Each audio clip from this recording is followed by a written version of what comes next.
You need winners? Let the Sports Advisor show you how to make money. General Manager Al DeMarco, a former sports reporter and contributor on Fox Sports, MSNBC, and Comcast Sports TV, brings over 25 years of handicapping experience to the table. CEO Steve Budin, the author of Bets, Drugs, and Rock and Roll, is the man responsible for creating the sports betting industry. Together, they are the Sports Advisors, your number one source for winners. Week number 4 of the NFL season is upon us. Hi everyone, Al DeMarco here along with Steve Budin. Steve coming from an underground bunker somewhere in Miami as he's riding out the hurricane. Steve, it's got to be a fun experience for you, but one that you've certainly gone through many, many times there in South Florida. But at least you made it for this week's show. Yeah, and like what I don't understand is like everyone buys up all the water from the grocery store. Like we got nothing but water. Well, why are they buying so much water? You want water? Just go outside and open your mouth. There's nothing but water. Okay, with that being said, let's get to the first game here on this week's schedule. It's going to be Minnesota at New Orleans. The Vikings with a miraculous comeback. In fact, 2 comebacks against Detroit. Last weekend, they were down 14-0 early. Then they rallied from a 14-point fourth quarter deficit. I dare you to say that 3 times quickly. And managed to beat the Lions. This time, they're a 3-point favorite at New Orleans. The Saints, well, they have not looked good, especially Jameis Winston, who is back to his old tricks, 5 interceptions over the past 2 weeks.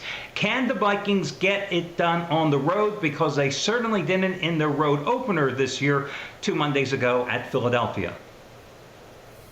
Well, Minnesota looked like nothing special as Detroit lost but covered in usual fashion. Vikings defense out. They had their moments, but that's about it.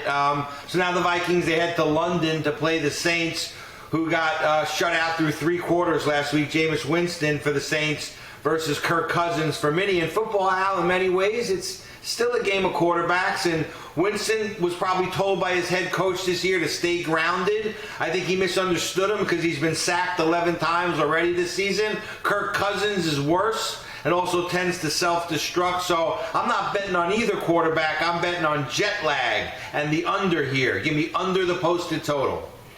Okay, and the key thing here with the Vikings is Dalvin Cook's situation. Dislocated or partial dislocation of his shoulder. He had to leave that game on Sunday against the Lions. You know, without Dalvin Cook, I don't have a lot of faith with the Vikings anyway.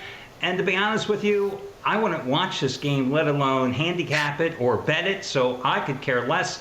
I really think this is a situation where last week the Vikings didn't necessarily win the game. Yeah, I know they won the game straight up, but it was more a situation where the Lions lost the game because of Dan Campbell's poor game management, which we'll get to in just a moment. So this is a contest that I would just absolutely stay away from, and I have no opinion, and I could care less.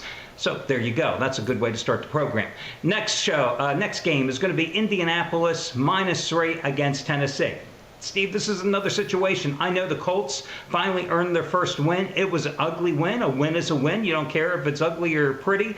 But another game where I think it was more a case where the Kansas City Chiefs lost than the Colts won. Yeah, I mean, Tennessee got a much-needed W last week versus the Raiders. Derrick Henry finally had a great game, 143 total yards, a nice balance between rushing and passing. To me, this was the Derrick Henry we've been waiting for, but all of that was way overshadowed by the Colts doing the unthinkable, upsetting Kansas City 20-17 on the road. This was after the 24-0 loss to Jacksonville. Matty Ryan woke up from a coma. He played his best game as a Colt. So, you know, which Colt team is going to show up? The ones that got shut out by the Jaguars or the ones that shocked the KC fans? I think Matty Ryan stays solid and the Colts show up again. Am I taking the bait here? Probably, but I'm laying the points with Indy. I would tend to agree with you here. The Titans jumped out to the early lead against the Raiders, who are, of course, 0-3, and then had to hold on for dear life for the 24-22 victory. I agree, you know, they went back to the basics, giving the ball to Derrick Henry 20 times. But I don't know. Yeah, maybe the Colts. Again, another worthless game. But when it comes to worthless games, we've got the next one here, and it's the Giants and the Bears. You know, I look at this total at 38.5, and I'm going, is that for 2 games, or is that just for this game? Because the Giants are a 3-point favorite. We saw them on Monday night. Difficult situation, short week, but of course they are at home. Chicago was just pathetic against Houston last week at home, but then Davis Mills literally gift-wrapped the victory for the Bears when he threw that costly interception. It was picked off by Roquan Smith deep in the Houston territory. It set up the game-winning field goal. But otherwise, the Bears have done absolutely nothing on offense so far this season. Yeah, I mean, both of these teams, Al, they played like they were on ketamine last week. So I think this is about who's worse, not who's better. To me, the Bears look like a college team, and the Giants, they couldn't get past Dallas, but they should have an easier trip, you know, versus Chicago. So I'm going to go with Big Blue here with the Giants and lay the points. Yeah, I actually like the Giants here, and at -3, obviously anywhere between 3 and 4. I'm buying down the half point on New York. Justin Fields, 8 for 17, 106 yards, 2 interceptions against Houston, and that may have been his best game of the season. So far this year, 23 for 45, 297 yards, 2 touchdowns, 4 interceptions, and he's been sacked 10 times. I mean, these are Geno Smith numbers, and that's not a complimentary thing to say about Justin Fields. So I will go with the Giants. The only thing that kept the Bears in that game against Houston last week is I think they ran for 281 yards. I will go again with New York and keep my fingers crossed. Before we get to the next game, which promises to be one of the better ones on this Sunday card, Buffalo and Baltimore. Steve, let's remind everybody that they can get all of our picks and all the handicappers' picks at thesportsadvisors.com for free using the one-day free all-access pass. Right, it's right on the top right of the screen. You'll see it. It says free one-day all-access pass, and this is something, Al, that we've been doing for decades that no one else can do because everyone else shares their handicappers with all the other sites. They're not true handicapping websites. We, have all the same handicappers. We have had them for many, many years. They work for us. They're our employees. And because of that, we can offer them all at one low price. It benefits the user, and we can give them away for free just to show everybody what we do, how it works. It's a lot of confidence in our product is what it is. We want you to come in, see how things work, and then make a decision for yourself if you want to stick your hand in your pocket. Exactly. The only way you lose is if you don't take advantage of this absolutely free offer. It's a $99 value if you were to buy the All Access Pass, but in reality, you're getting over 10 handicappers picks for free if you were to buy them all individually. It's over $1,000 worth of selection, so you just click on the All Access Pass button. You get to choose the day as well. You want Saturday's college plays, you want Sunday's NFL plays. It's entirely up to you. And Steve, you hit on a very key point. Before we get to the Bills Baltimore, let's pull back the curtain here on something, a dirty little secret. So many handicappers in this industry, you'll find their picks at multiple sites, 5, 10, 15 sites, because they work on a commission basis. And consequently, you'll find Joe Blow has a pick over here, but he'll have 4 picks over there. They're all different ratings. They're all different price points because, again, he's working on commission, and he's basically like a realtor throwing mud up against the wall because he's in it to make the sale. As you alluded to, however, all of our handicappers, you only find them here on our site, thesportsadvisors.com. They work for us exclusively. The only plays you get are the plays on our site. There is nothing better. Yeah, and to really pull back the curtain and really tell people what's going on, those websites, they're not really in the handicapping business, Al. They're in the traffic generation business. So they don't care which handicappers they put on their site. They don't care win or lose what their records are. They'll just grab as many handicappers as they can, like you said, on a commission basis, share them with anyone, put them on the site in a hope to get some relevant sports betting traffic so they can then turn around and give that traffic over to a sports book and earn money based on customer losses. So in the end, those people aren't in the let me help customers win by giving them sports analysis business. they're in the let me help customers lose by sending their data over to a sports book so they can earn money on those losses. It's very disingenuous. And understand, guys, we know what we're talking about. Steve is the guy who created the offshore sports book industry well over 25 years ago. I am the guy who I broke into this industry back in 1989 when it was a 976 number industry. At one time ran the advertising and marketing and the entire promotion angle for the biggest 900 sports phone business, and then took it to the internet some 20 years ago, and that's when I met Steve. There is no one bigger than Steve and I in this industry. We've seen it all, we've done it all, and we know all the little ins in this business and all the little dirty secrets that nobody wants to tell you. And as this show goes on during the season, we'll expose them all for you because you should be informed, and that's what we're here to do. Steve, this next game, Buffalo and Baltimore. The Bills are a 3-point favorite at Baltimore. The Bills are coming off a 21-19 loss at Miami, a game I'll talk a little more in depth about in a moment. Baltimore, of course, coming off the win at New England. We were both on Miami and both on the Ravens last week. I'm interested to get your take first on this one. Well, I mean, maybe it wasn't the Dolphin fans who had sunstroke declaring Miami Super Bowl bound before that Bills game. Maybe it was the Bills who got a little overheated on the field. I mean, the new Bills offensive coordinator, Ken Dorsey, he certainly got overheated doing his best backstage J-Lo routine, throwing a temper tantrum in the press box. I mean, the thing about Baltimore is they can score out, and they can score with the best of them. Lamar Jackson's off to a scorching start. Even by his standards, he's on pace to score 57 touchdowns if he keeps this up. Baltimore is a loyal dog for gamblers. They've covered 7 out of their last 8 as a regular season underdog. I think this is a great opportunity to snag a home team underdog. I'm going with Baltimore here, taking the points. Couple of things here. First of all, the Ravens, as I talked about on last week's show, you know, there's reality versus perception. The Ravens for years were known as this great defensive team. They are not. We saw 2 weeks ago when they had that fourth quarter meltdown against Miami when they allowed 42 points and 547 yards. Last week, yeah, they beat the Patriots, but New England, a pedestrian offensive team, 447 total yards.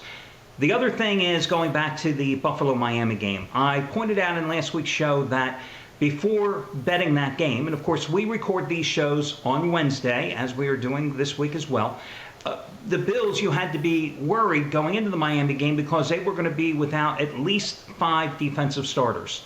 Well, they suffered even more injuries in that contest. And there was a point late in the Miami game that Buffalo was minus a total between starters and key backups of 11 key members of their personnel who had played in week number 1 when they went to LA and beat up the Rams. That's how injury-riddled this team is. So when you handicap this game, and here we are at Wednesday, I'm going to warn you, just as I did last week, you have to wait to make your decision until you see the final NFL injury report later in the week. I will tell you that even though the Bills lost 21-19 at Miami, the defense, even minus those 5 starters, they held the Dolphins to 212 yards. Time of possession, the Bills, 40 minutes and 40 seconds. They ran 90 plays to Miami's 39. 497 yards to 212 in terms of total yards. 13 for 21 on 3rd and 4th downs. Josh Allen had a career high, 42 for 63, 400 yards, 2 touchdowns, 47 yards rushing. If I just told you those numbers, you'd say, oh my God, Buffalo won that game big. But they didn't. It's just one of those fluky things where numerically Buffalo was statistically superior, but they lost the game. I think Buffalo is the play here because I know even though Lamar Jackson's having an MVP caliber season, the Ravens can't stop anybody. But again, I have to withhold my judgment until I see the final injury report and see what the walking wounded Red Cross list is like for the Bills before we actually get to this game being played. This is another team that has a huge injury list. The Chargers, -5 at Houston. The Chargers are going to be without Joey Bosa. They lost their top offensive lineman as well when they got blown out by Jacksonville at home this past week, 38-10. Their quarterback, Justin Herbert, is playing with a broken rib cage, cartilage injury. This is a team that's in trouble. But then again, Houston sucks. Well, Houston lost to the Bears, Al, so they obviously are really bad. The Chargers, like you said, are so badly injured. I just don't know how they can win with this team they currently have. I mean, Al, if this game was a movie, it would be Gotti with John Travolta. And if you haven't seen that movie, don't. It's unwatchable. Trust me. If I had a gun to my head and I had to make a pick, I'd just say shoot me. It ain't worth it. But if the gun jammed and I lived, I'd bet Houston plus the points.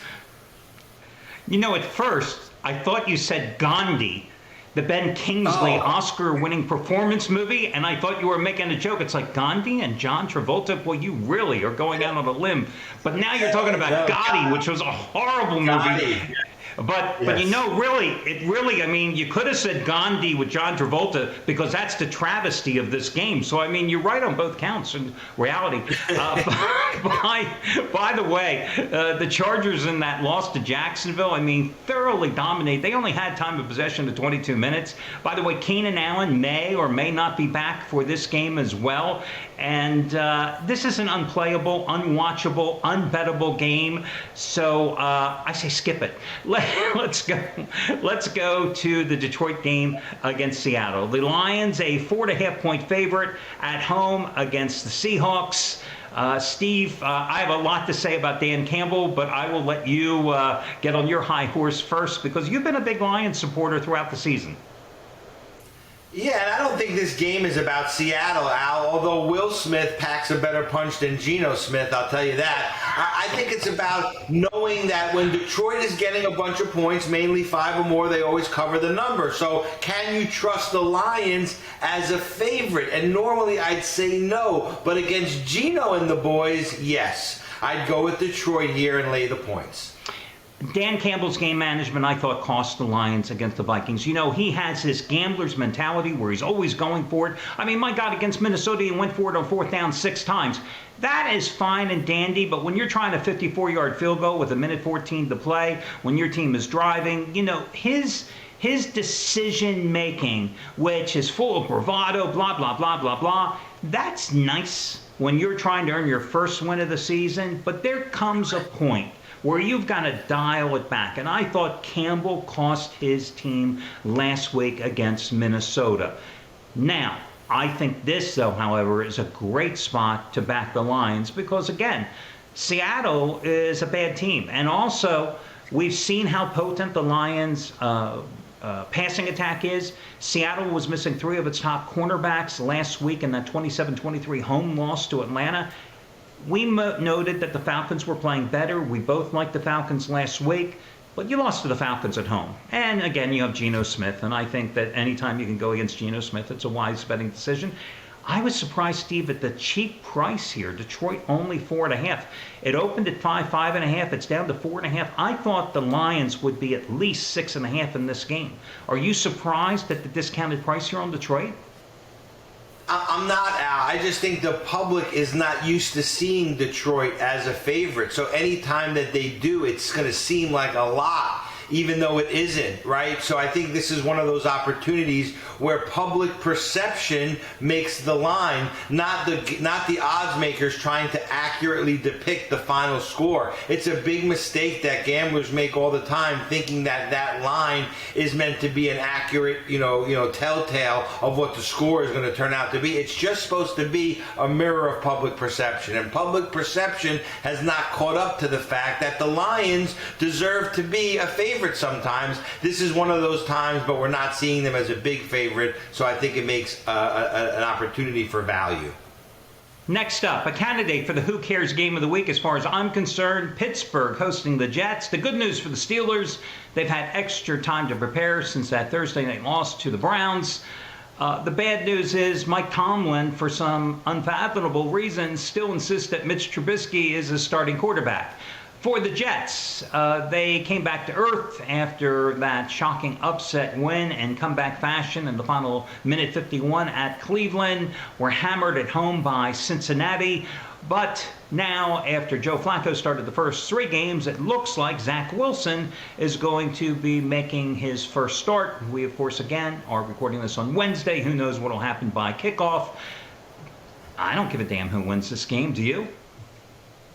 Well, I mean, the Jets remind me of that bar I used to go into in college where they had that sign over the bar that said, "Free beer tomorrow," only they never took the sign down and tomorrow never came. The Jets have a similar slogan now, and Jets fans have already started saying it. It's, "We'll get them next year." It's sad, but it's true.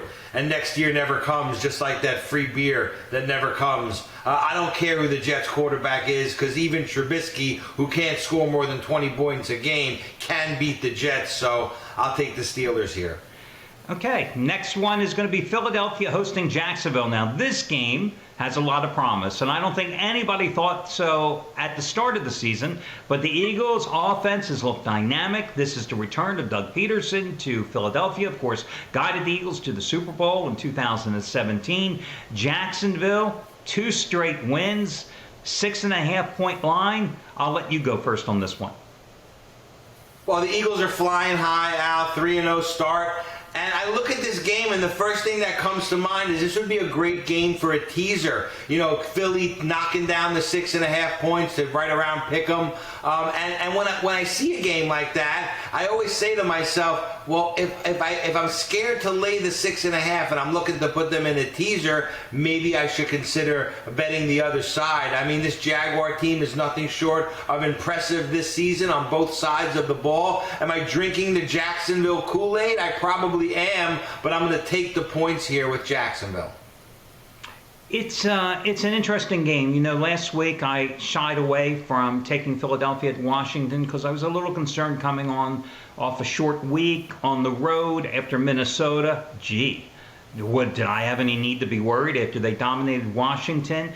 But sooner or later, Philadelphia is going to come down to earth. Now, I happen to agree with you, and you know how much I love teasers, and I love taking teams in that 6 to 10 point range only, and taking favorites and taking them down.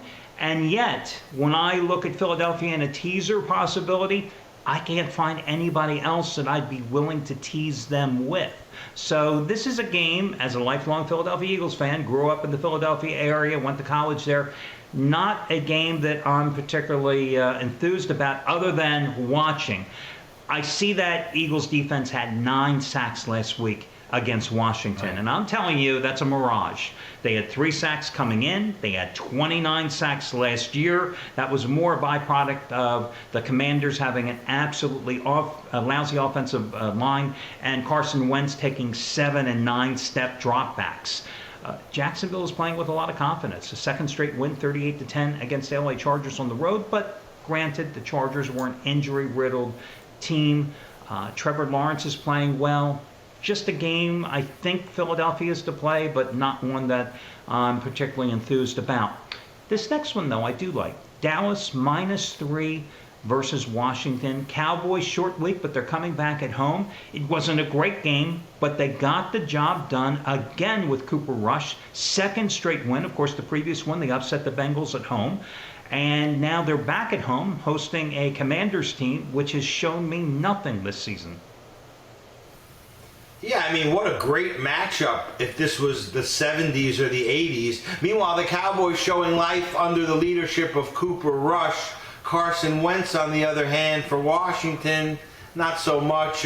If Rush keeps winning like he's winning, Al, what happens when Dak becomes available? Well, we don't have to worry about that this week. And the Cowboys are hot. I think they get the W here. I think they get the cover here. I'll take the boys minus the points. Micah Parsons is Defensive Player of the Year through the first month of the season. No ifs, ands, or buts. You saw DeMarcus Lawrence come to life here with 3 sacks against Daniel Jones on Monday night. Those two are going to terrorize Carson Wentz. That again, offensive line offered him no protection at all. There was a stage in the second quarter, I think it was, where the Eagles had 6 sacks. They had 9, as I noted just earlier, against Wentz and the Commanders on Sunday.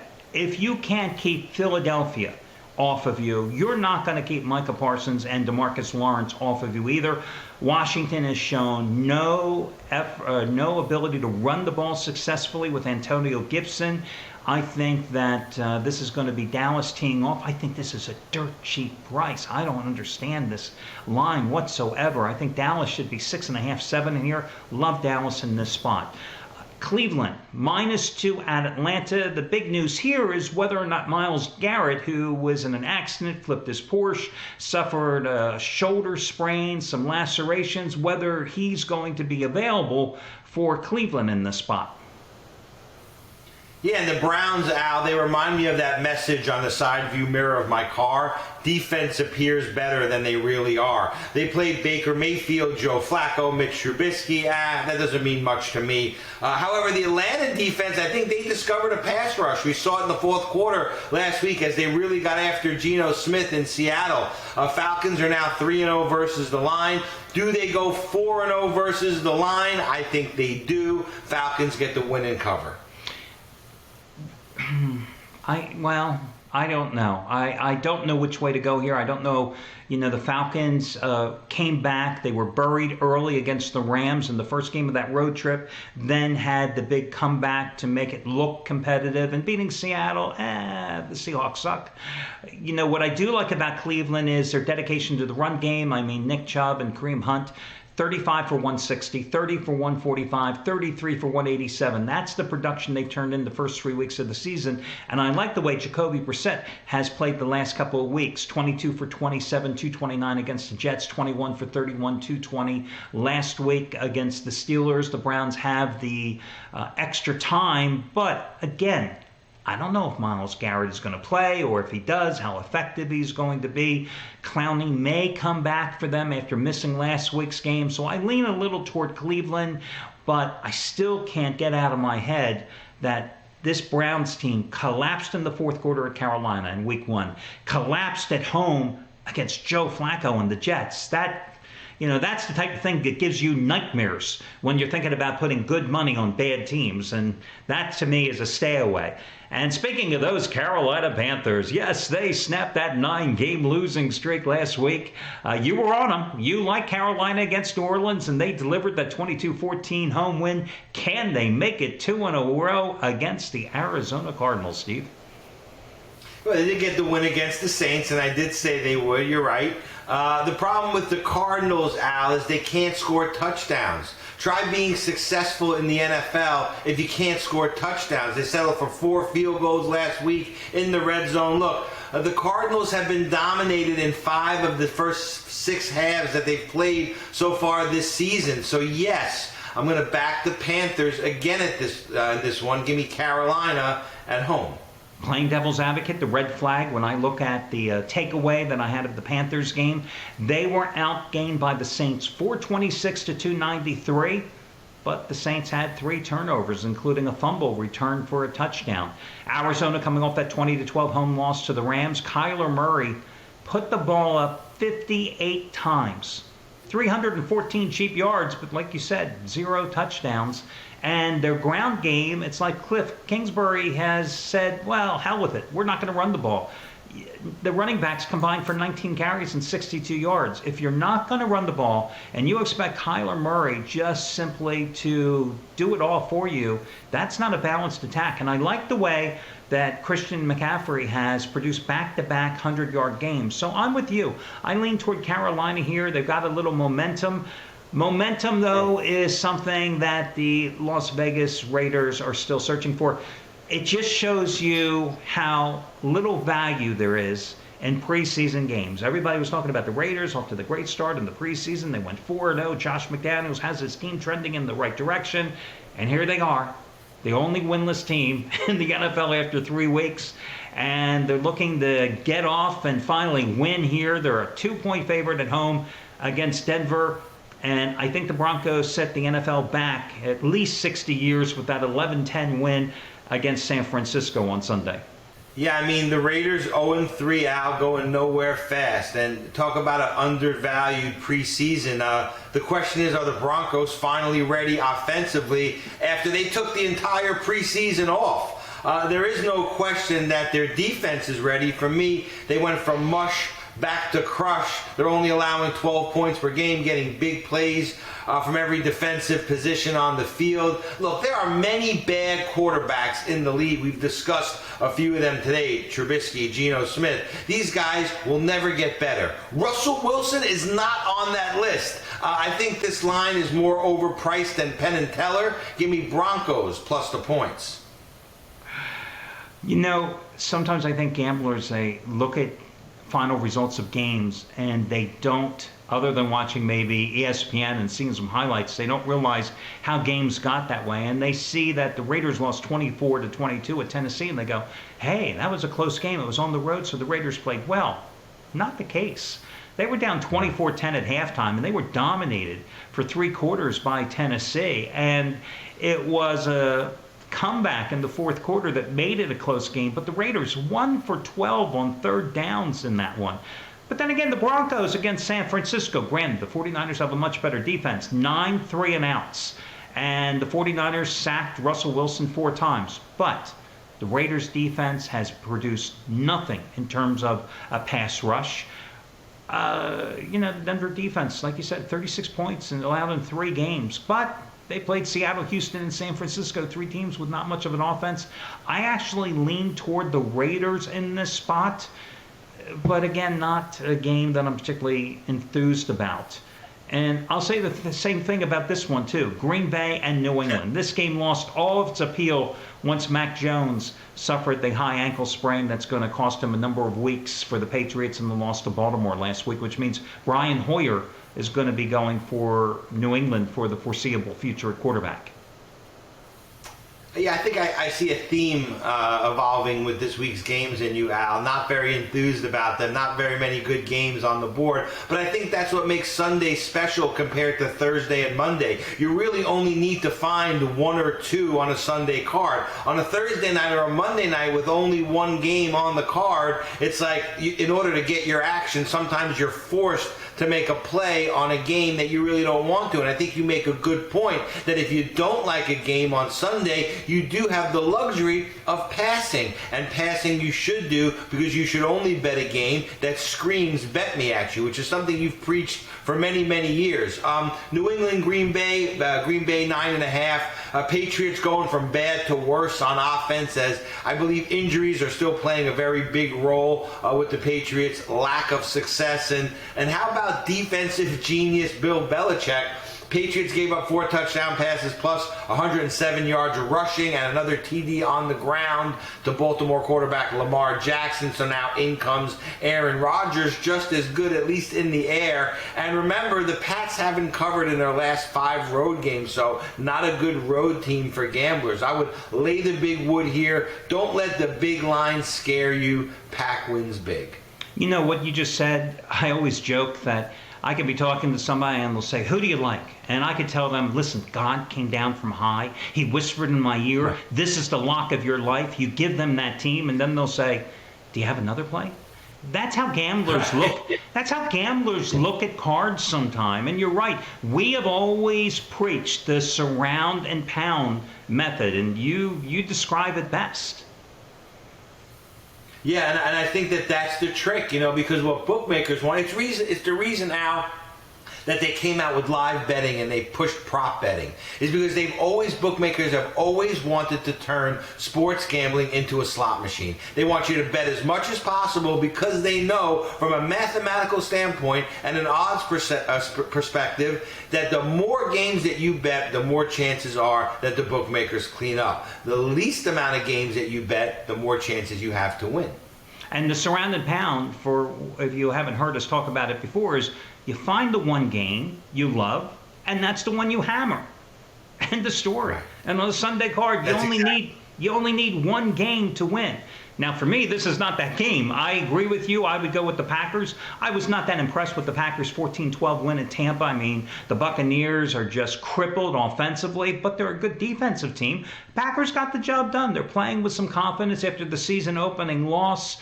How can you go with New England? I don't know what the Patriots have to offer. I do know I think the Packers will be able to run the ball successfully in this spot. But again, this is not a team or a game that I'm particularly, enthralled with. Now, the next one I do like. And I lost with Kansas City last week. It was my best bet last Sunday. And listen, I deserved to lose. The Chiefs were in position to win and cover that game numerous times, but they missed a field goal. They botched a fake field goal attempt. They missed an extra point. I could go on and on. They, for some reason, decided, hey, Andy Reid, we're going to abandon the run game. And being, again, a former Philadelphian who watched Andy Reid many times just go, oh, we're going to throw the ball nonstop. We're just going to not run the ball. I'm kind of used to that. But I love Kansas City in this spot against the Buccaneers. And I think I'm getting tremendous line value because the Chiefs lost. Well, I agree that if you like Kansas City in this game, the line is a value, and it's due to them losing last week. Look, I also was all over KC last week. I think I said on the show that I was going to take every available dollar I had in my bankroll and put it on them. And then as it got towards game time, and I never saw that line move off of the number, I said to myself, wow, why is the public not going in the right direction here? The line just seemed a little stagnant to me. I thought it would move to 6.5, and when it didn't, I peeled back my position a little bit, but I'm always not that enamored with the public's opinion. I mean, even a broken clock is right twice a day, so it turns out the public was right on that one. They'll be wrong on the next one.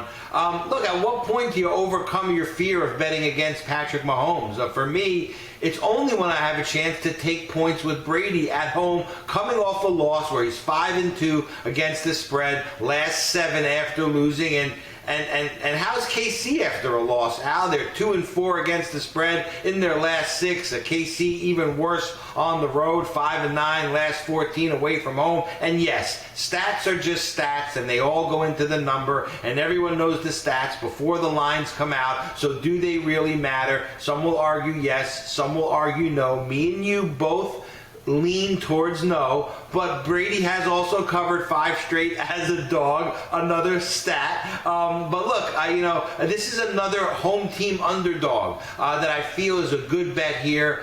Maybe we should save juice and just bet each other. You're on KC. I'll go with Tampa Bay getting the points, and may the best man win.